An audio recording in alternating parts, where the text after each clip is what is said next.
Welcome to this deep dive, crafted just for you, the learner. Today, we're going straight to the heart of your experience, those internal conversations you have with yourself. Think of it maybe less like a single train of thought and more like tuning into a really lively internal discussion. It's always kind of happening, right? Just beneath the surface. That's a really good way to put it, yeah. Yeah. What we're diving into here is essentially the fact that your mind isn't just one single entity with one voice. Right. It's more like a collection, wouldn't you say? Yeah, A collection of different perspectives. definitely. And each one offers its own commentary, its own advice, sometimes even its own warnings, You might even recognize some of these voices pretty clearly. Oh, absolutely. It could be that inner critic, the one that always seems to chime in whenever you're about to try something new. Or maybe the worrier, the one who anticipates every possible negative outcome. Always playing out the worst case scenario. Yeah, exactly. Or, the enthusiastic dreamer painting these vivid pictures of success.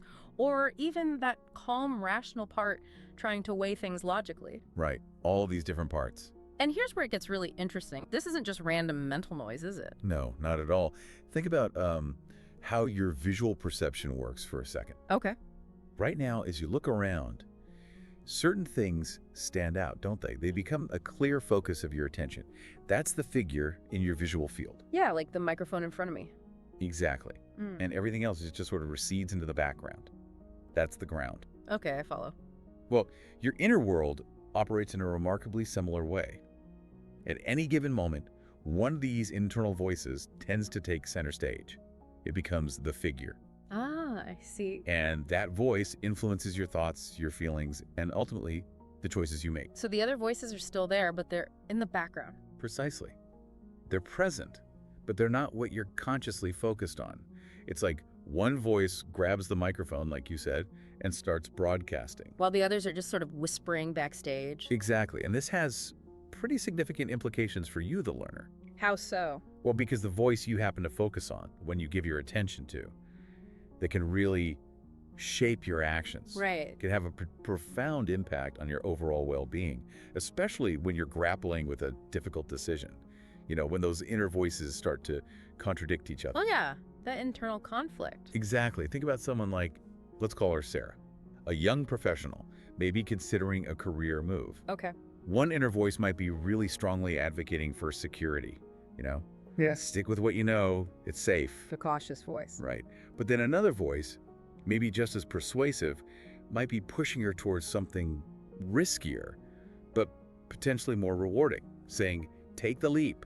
That's where you'll truly grow. The ambitious one.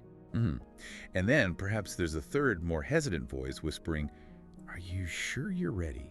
Maybe you need more qualifications first. The self-doubter. You see, the voice she ultimately listens to, the one that becomes the figure in that moment, will have a major impact on her career path. So, the learner, a key takeaway here seems to be, start noticing which voice tends to grab the microphone most often. Yeah. Is it always the most helpful one? And by only focusing on that dominant voice, are you maybe missing out on some valuable insights from the quieter ones? That's a really crucial question. It reminds me of that idea, the plural self. That concept suggesting our identity isn't just one fixed thing. Precisely. William James talked about this. The idea is that we aren't just one unified I. All right. We're more like a collection of different aspects of ourselves, sub-personalities, you could say, each with its own desires, its own fears, its own motivations. So it's less like a single captain steering the ship? And more like a team of advisors, maybe, or a committee. Each member has their own area of expertise, their own perspective to offer. That really connects directly with this whole notion of inner voices, doesn't it? Instead of one voice of command, we have this internal committee meeting happening. Always in session, perhaps. And this relates to another concept, doesn't it? Something called pregnance. Yes. Pregnance. It's a core Gestalt idea. It's basically our natural tendency, our drive to seek simplicity and order in what we perceive. We like things neat and tidy. We look for the simplest, most stable interpretation. Exactly. And what's fascinating is how this drive for simplicity plays out in our inner world. How do you mean? Well, we often tend to latch onto one dominant inner narrative. We create a simple label for ourselves based on it. Like, I'm a naturally optimistic person, or I'm just someone who always worries. Precisely those kinds of things. We create these quick summaries of who we are, often based on the voice that speaks the loudest, or maybe just the most frequently. Okay, but here's the crucial point then for the learner. By doing that, by simplifying ourselves like that, we can unintentionally silence other perspectives within us. Absolutely. Other, perhaps more nuanced perspectives get pushed into the background. It's like focusing so intently on the lead singer that you completely miss the beautiful harmonies happening in the chorus. That's a wonderful analogy. You miss the richness. So the question becomes, are there aspects of your experience, the learner, that you might be overlooking by identifying too strongly with just one particular inner voice? That's a powerful question to sit with. Think of it maybe like looking at a painting. Okay. Initially, a bold central figure might immediately capture your attention, right? It becomes the dominant element you perceive, the figure. Yeah, your eye is drawn right to it. But if you consciously shift your focus, allow that central figure to recede just a little. Let your eyes wander. Exactly. You start to notice the intricate details in the background, the subtle interplay of colors, the textures, all the things that contribute to the richness of the entire artwork. Ah, so it's the same with our inner world. If we get fixated on one dominant voice, the figure, You risk overlooking the complexity and richness that all your inner voices together can offer. The whole picture. it takes a deliberate effort then to appreciate both the foreground and the background of our internal experience. It really does. Yeah. And what's also really interesting here is that these inner voices, they aren't static. They aren't constant. 15 shame. They often become more prominent or louder in specific situations, specific contexts. Okay, give me an example. All right. So, that perfectionist voice we mentioned, Yeah. it might really take over when you're working on a high-stakes project at work, pushing you, driving you towards flawless results. Makes sense. The pressure is on. But then maybe when you're on vacation, relaxing, Mm-hmm. that same intensity might just fade away. And be replaced by. Replaced by the voice of someone much more spontaneous, perhaps, more carefree, encouraging you to just embrace new experiences without judgment. That makes perfect sense. It's like different aspects of ourselves, different voices step forward depending on the context we find ourselves in. Exactly. Which touches on another Gestalt idea, field theory. The idea that our experiences aren't just about isolated events or voices in a vacuum. They're shaped by the whole environment, the Yeah. relationships, the situation. Precisely. The entire field influences what emerges. Mm. So the same inner voice that might advise caution in one situation could very well encourage boldness in another. Depending on what's happening around you and what your needs are at that specific moment. Exactly right. It really highlights how interconnected and responsive your inner voices are to your external world. Wow. Okay, this leads to a really fundamental question, I think, for you, the learner. Mhm. If you have all these different voices, this committee vying for your attention, who is the one actually listening? Huh? Is there a central you that decides which voice to pay attention to? Or is it more of a dynamic process where different voices just become more prominent sometimes? That really is the core of the matter, isn't Yeah. it? And when you experience this internal dialogue, this chorus, Mm-hmm. who is the you that's aware of it all, Yep. this pushes us towards considering the very nature of consciousness itself. What does it mean to be aware of these internal conversations happening within you?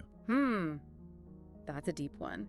Before we go further, maybe just take a moment, the learner. Just tune in right now. A little pause. Yeah. What's the dominant voice you're aware of? Is there one? Are there other quieter voices maybe humming in the background? Just notice. And as you listen, just consider, does this dominant voice usually serve you well? Are there times when maybe it holds you back? It's not about judging them. No, not at all. The aim isn't to silence any of these voices. It's more about simply becoming more aware of their presence, their patterns, and their potential influence in your personal experience. It's about listening to the whole symphony.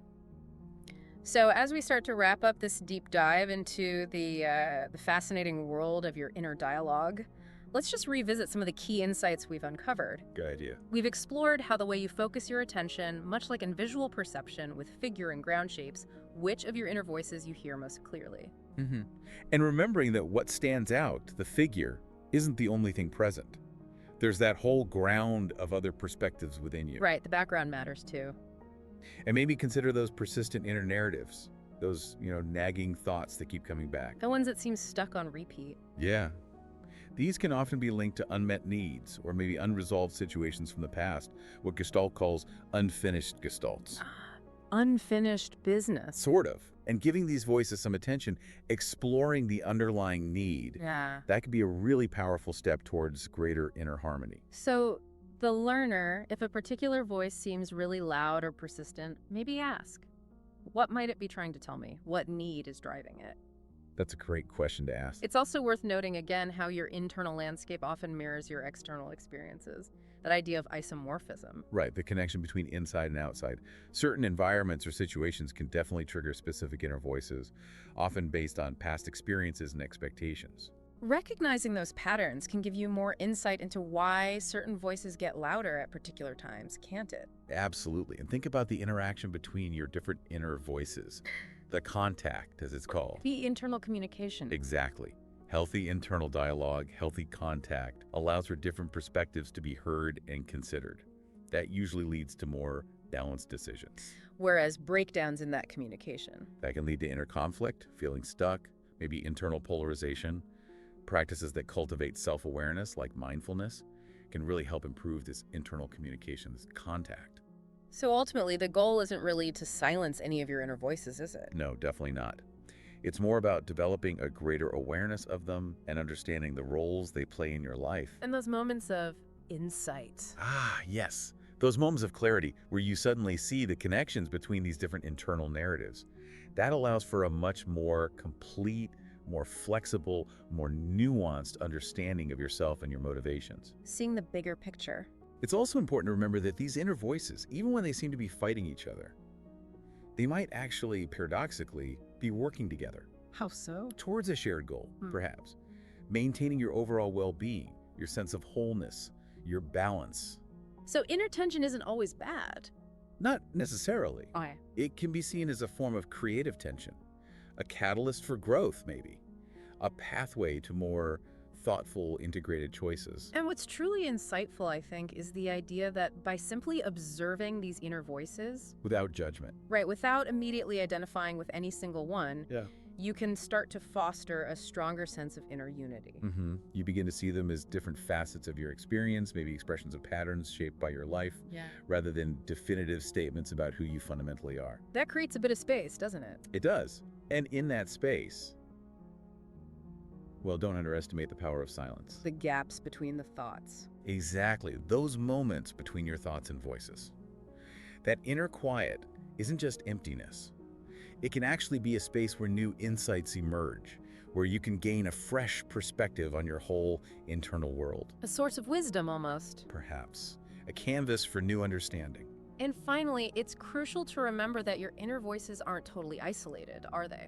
Not at all.